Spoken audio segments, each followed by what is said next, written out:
todas. Vamos ahora con un ejercicio que salió en la SEMAO de Valencia en septiembre de 2011 y es de óptica física. Dice el siguiente problema. Calcula el valor máximo del ángulo beta de la figura para que un submarinista que se encuentra bajo el agua pueda ver una pelota que flota en la superficie. Justifica brevemente la respuesta y nos da el dato, la velocidad de la luz en el agua y la velocidad de la luz en el aire. Aquí tenemos el esquema que nos pusieron en la EBAU. Hemos puesto aquí los datos que nos dan, la velocidad de la luz en el agua, 2,3 por 10 a la 8 metros por segundo, la velocidad de la luz en el aire, que es prácticamente la del vacío, 3 por 10 a la 8 metros por segundo, la máxima velocidad posible. Nos preguntan calcular beta, que es este ángulo que tenemos aquí, ahora lo iremos explicando. Aquí tenéis el resultado que nos va a dar, si queréis hacer el problema y nos hace falta mirar el vídeo. Mirad, básicamente estos problemas de óptica física, de índice de refracción, de leyes de Snell de la refracción, siempre se va a utilizar lo siguiente. La segunda ley de la refracción, la ley de Snell de la refracción, que nos relaciona el ángulo de incidencia con el ángulo de refracción. Vamos a utilizar también relaciones trigonométricas, que es el seno, el coseno, la tangente de un ángulo, y básicamente también qué es el índice de refracción. Con esos tres aspectos podremos realizar la gran mayoría de ejercicios de problemas relacionados con este tipo de casos, de óptica física. Mirad, aquí tenemos la representación del problema. Una pelota que está en la superficie de un estanque o del mar, tenemos aquí el aire, aquí el agua, y esta sería la normal, la perpendicular a la superficie de separación de los dos medios, del aire y del agua. Aquí tenemos el ojo de un submarinista. Ese submarinista, si estuviera en la vertical bajo la pelota, lo vería perfectamente, pero a medida que se va alejando de la perpendicular, de la normal, habrá un momento en que la luz se va a refractar, que ahora lo explicaremos, y llegará un momento en que no verá la pelota. Queremos encontrar ese ángulo a partir del cual ya no vería la pelota, el ángulo máximo. ¿Vale? Ahora lo vemos. Estamos hablando de la refracción de la luz, pero ¿qué es la refracción de la luz? La refracción de la luz es la desviación que va a aparecer sobre unos rayos de luz cuando pasan de un medio a otro. Se van a desviar ya que la velocidad de propagación, en este caso sería luz visible, la velocidad de propagación en el aire es diferente a la velocidad de propagación de la luz en el agua. Y eso va a conllevar que los rayos se vayan a desviar, se vayan a refractar.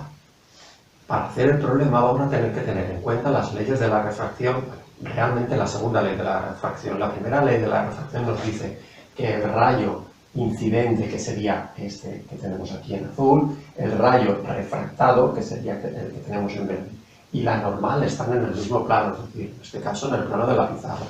Luego la segunda ley de la refracción, que es la ley de Snell, es algo con lo que tendremos que empezar el problema diciendo aplicando la ley de Snell de la refracción, lo haríamos de esta manera. Luego utilizando esta segunda ley de la refracción, que es la ley de Snell, y utilizando también qué es el índice de refracción, podremos llegar a hacer el problema. Fijaos, la segunda ley de la refracción o ley de Snell nos dice que el producto nos relaciona realmente el ángulo de incidencia y el ángulo de refracción, y nos dice que el producto del índice de refracción 1, que es el del medio 1, por donde va a incidir la luz, en este caso el aire, por el seno del ángulo que forma ese rayo incidente con la normal, que en este caso sería alfa, va a ser igual a N2, el índice de refracción del segundo medio, por el seno del ángulo que forman el rayo refractado, que es el verde, con la normal, con la perpendicular a la superficie de separación de los dos medios. Esto sería la ley de Snell de la refracción, que es la que vamos a utilizar. Además de eso, tenemos que tener en cuenta que el índice de refracción en general es un cociente, es una relación entre la velocidad de la luz en el vacío y la velocidad de la luz en el medio en el que estemos. He puesto aquí la segunda ley de la refracción o ley de Snell y la definición del índice de refracción, que es lo que vamos a utilizar.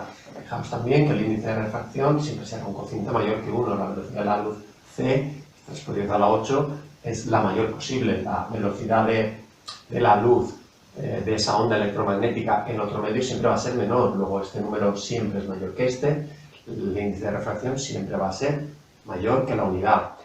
Ya la última cuestión teórica para entender bien este problema y los que van a seguir Fijaos que aquí hemos puesto que sale como un rayo luminoso, el rayo incidente, que es este azul de la pelota. La pelota realmente no es un foco luminoso, sino foco luminoso será el sol o cualquier otro foco, y los rayos se reflejarán en la pelota, pero vamos a entender como si la pelota de ella saliera los rayos incidentes, ¿vale? Para poder hacer el problema. Sale el rayo incidente, en este caso, de la pelota, se va a refractar, lo vamos a ver, el submarinista lo va a ver con un cierto ángulo, ¿vale? Bueno, aquí tenemos que aplicar, como hemos dicho, la segunda ley de la refracción, la ley de Snell, que nos dice que el producto del índice de refracción por el seno del ángulo incidente, alfa, a veces se pone también alfa incidente, y aquí alfa, R alfa refractado.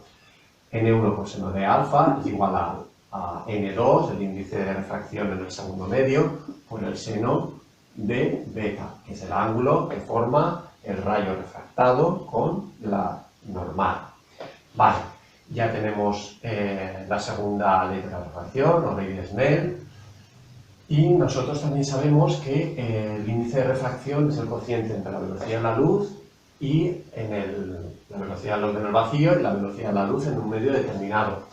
Aquí nos dan las velocidades de la luz en el agua y en el aire, que no aparecen en esta ecuación, pero sí que es verdad que donde ponga N1 podemos poner que N es C partido V1. 1 realmente es el aire y 2 es el agua. El medio 1 es el aire, el medio 2 es el agua. Luego tendremos C partido V1 por seno de alfa es igual a C partido V2 por seno de beta. Podemos eliminar C y C y vamos a poner donde ponga V1, V1 es el aire, vamos a poner la velocidad del aire, pues más tarde, 3 por 10 a la 8. De momento ponemos seno de alfa partido velocidad 1, 1 el aire, velocidad del aire, igual a seno de beta partido la velocidad n agua. Y aquí vamos a tener que despejar beta, de momento seno de beta. Seno de beta será igual a pasamos multiplicando velocidad del agua dividido velocidad del aire, aquí, y por el seno de alfa. Luego, realmente, si queremos averiguar beta, beta será el arcoseno, la inversa del seno, arcoseno de la velocidad del agua dividido la velocidad del aire por el seno de alfa. Y esta será la expresión para calcular beta. Ahora lo hacemos. He puesto la expresión aquí arriba y ahora sustituyendo los datos, beta será igual al coseno de la velocidad del agua, 2,3 por 10 a la 8, dividido la velocidad del aire, 3 por 10 a la 8, y eso por el seno de alfa. Alfa, como veis, son 90 grados. Son 90 grados. Luego tendremos coseno de 90 grados, que es 1. Y simplemente hacemos esa operación, calculadora, ya la he hecho, y tenemos el resultado ahí, aproximadamente 50,1 grados. 50,1 grados. Es decir, si la separación del ojo del buceador es mayor que 50,1 grados, es decir, va emergiendo a la superficie, va a haber un momento a partir de ese ángulo beta que sea mayor a 50,1 grados, que no va a ver la pelota, que es lo que nos preguntan en el problema. Bueno, espero que lo hayáis entendido, nos vemos en el siguiente problema.